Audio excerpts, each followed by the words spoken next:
The day before was a game like many of us had covered roughly about 3/4 of a year ago. And now they're back in the news again with the release of their final trailer and announcement to go into early access. It probably is what I would call the best showing that they've had since they started their PR, which is still being scrutinized to this day as being one of the most poorly mishandled and managed games of 2023. Since I'm behind the curve on what's going on with the actual video release for the trailer, I'm going to go ahead and leave a link down below to some of the channels I recently watched for the trailer reveal, and they can answer your questions or you can see the trailer through their eyes. Today I want to talk to you about some of the things that I still have concerns with and whether I think they're going to hit their release date or not. If you're new to the channel, my name is Gumrack. I'm a variety streamer over on Twitch, and I like to make review videos on the games that I see coming up that might interest me and my community. If you like what you see here today, go ahead and hit that subscription button, hit bell notification to know when I put up another video. As I currently work a 9-to-5 job, so sometimes I can squeeze in more videos in a week than I can in others. In fact, we just started a new series of playthroughs on the channel where we're covering the levels in Trepang 2. It'll be kind of a slow playthrough. You can find a playlist for that located on the channel itself. Faster than you can blink an eye at their own victim mentality comments left in the comment section of their latest video, you'll find the crux of the complaint that I've had with this company and their mismanagement of this project since the beginning. And that is a very severe lack of information that is needed in either for people to understand if they're going to even be able to play the game or if they want to. We have no idea how many people you can have on a server, how many people you can have in a team, and what kind of systems we can expect to see in the game outside of what they've shown us, which has been very little. It's a common misconception on review channels that if you have anything negative to say about the company, people like to believe that you are wanting the company to actually burn to the ground and nothing but ash left over. That could be further from the truth more than the fact that we just want to provide feedback to the things that we believe the public wants to hear and the things that we need in either to understand your gameplay loop and either to evaluate your game. Now, there's nothing saying that they are required to give us that information, but it actually helps them to do so because it allows us to put eyes on the product. It's essentially a fantastic way to make sure that people are seeing what you're doing, especially when you post comments like we've done this all for you. There's not a single title that you will find on the channel anywhere that states that I want a game to burn to the ground. There may even be some indie games that I look at and laugh at based off of some ridiculous things that are designed or inside of it, or if it's just an asset flip. But even then, I wouldn't wish them to burn to the ground. In fact, I would want them to take that information and improve and show me that I can in fact be wrong about you and your company.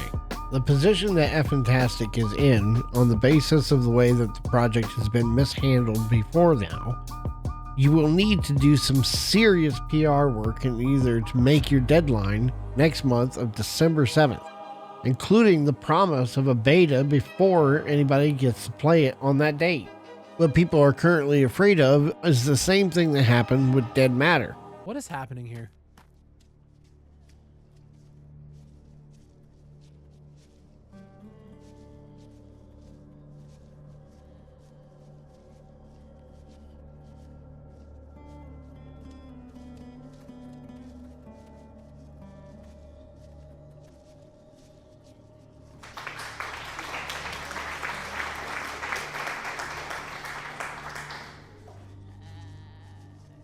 Which is going to be an early access release to a game that is barely functioning and the core mechanics are barely fleshed out. So far, what we've seen in video is the ability to be able to interact and pick up things, reload weapons, and shoot, but we don't really know much else outside of that. We don't know how you take damage, what it looks like when you take damage, does it affect you when you walk? These are all things that we should experience when the game goes live. But little tidbits of it here and there would actually help to raise awareness for the game by showing more systems and being more transparent, which is something that they promised and still have yet to do. Now you may ask yourself why I am actually being so harsh on this. Well, they're getting ready to cross into the realm of early access, which means they're now going to start charging people money. And since the goalposts have actually been moved so many times, and the mismanagement and lies that have been placed throughout the company, there's a very large amount of mistrust surrounding them, which has gathered a crowd of people who do not care whether the game succeeds or not. They just want to see it burn because they feel like you burned them in some form or fashion.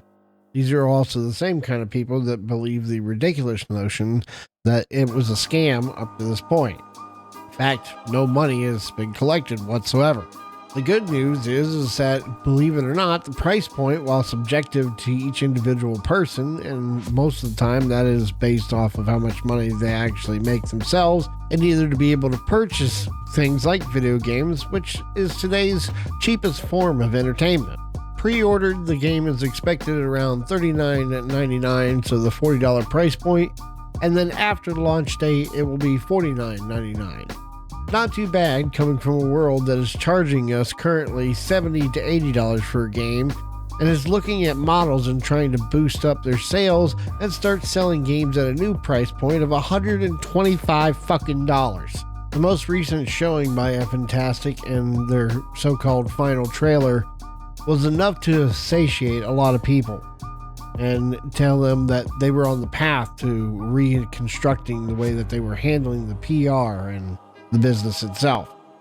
However, while I still think it is a great showing and it is starting to lean towards changing that opinion towards themselves, they still did not really answer anything for us, but did give us a tiny tidbit of information when it came to currency inside of the game, in which we will have Woodbury coins, which will be used to purchase things in game like your housing and all the items inside of it, like chairs and rugs and couches. It does seem to be a small tidbit of information leaning towards the fact that you will be able to do things inside of town, little side missions or races with the cars that we have available to us, and either to earn those coins and either to buy those things.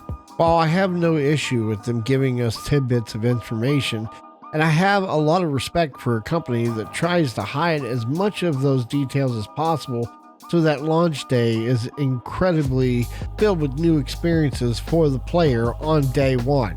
A recent game called The Invincible does the exact same thing when they reach out to their creators and give them keys for the game. They tell you that if you're streaming it or recording it, there's a specific spot in the game they want you to hard stop and either to leave the twist of the game available to whoever buys the game. So they just want you to introduce people to the game and not finish it in front of them. But they don't enforce it, they just kindly ask you to do it. Those kinds of transparencies are the things that we're going to need, and a real hard push from what I would say every weekend up to the point of launch date of the things that are being changed and more vertical slice information that is going to provide us the information for the servers and things we need to know for the gameplay loop. If they don't, they'll go into a disastrous flooded launch. The only thing that I can say, and I really can't speak from a game development perspective, is to make sure that they have the best internet package and more space than they could ever possibly need than a AAA title can actually provide to prevent any kind of a lashback that you're going to have on the day one launch. Consumers give you a little bit of leeway when you make mistakes in your information when you're getting ready to hand out a game to them, as long as you're transparent about it and you discuss it. So far that has not been the case, and the leeway has been getting shorter and shorter as we get closer to the launch date. So anything that's disastrous on the launch date is all they're going to hang on to, and they're going to take no positives away from it whatsoever, which is going to result in a really severe lack of feedback. For now, my suggestion is to hold on to your money until you see your favorite content creators take a look at the title on launch day. And yes, I'll be one of them. If the game actually releases on that date, I will certainly buy it and I will certainly play it. Otherwise, make sure that you know exactly what you're getting into based on the company's record so far on where you put your money. For now, I would say this is a good start, and I actually applaud them for getting this far. We'll see on December 7th where we go from there. Thank you guys for sticking around and listening to the video. I hope you guys enjoyed the talking head points that I had here, even though I didn't show my face throughout the video. And I'll see you guys in the next video. Remember to tell your loved ones that you love them often. Peace.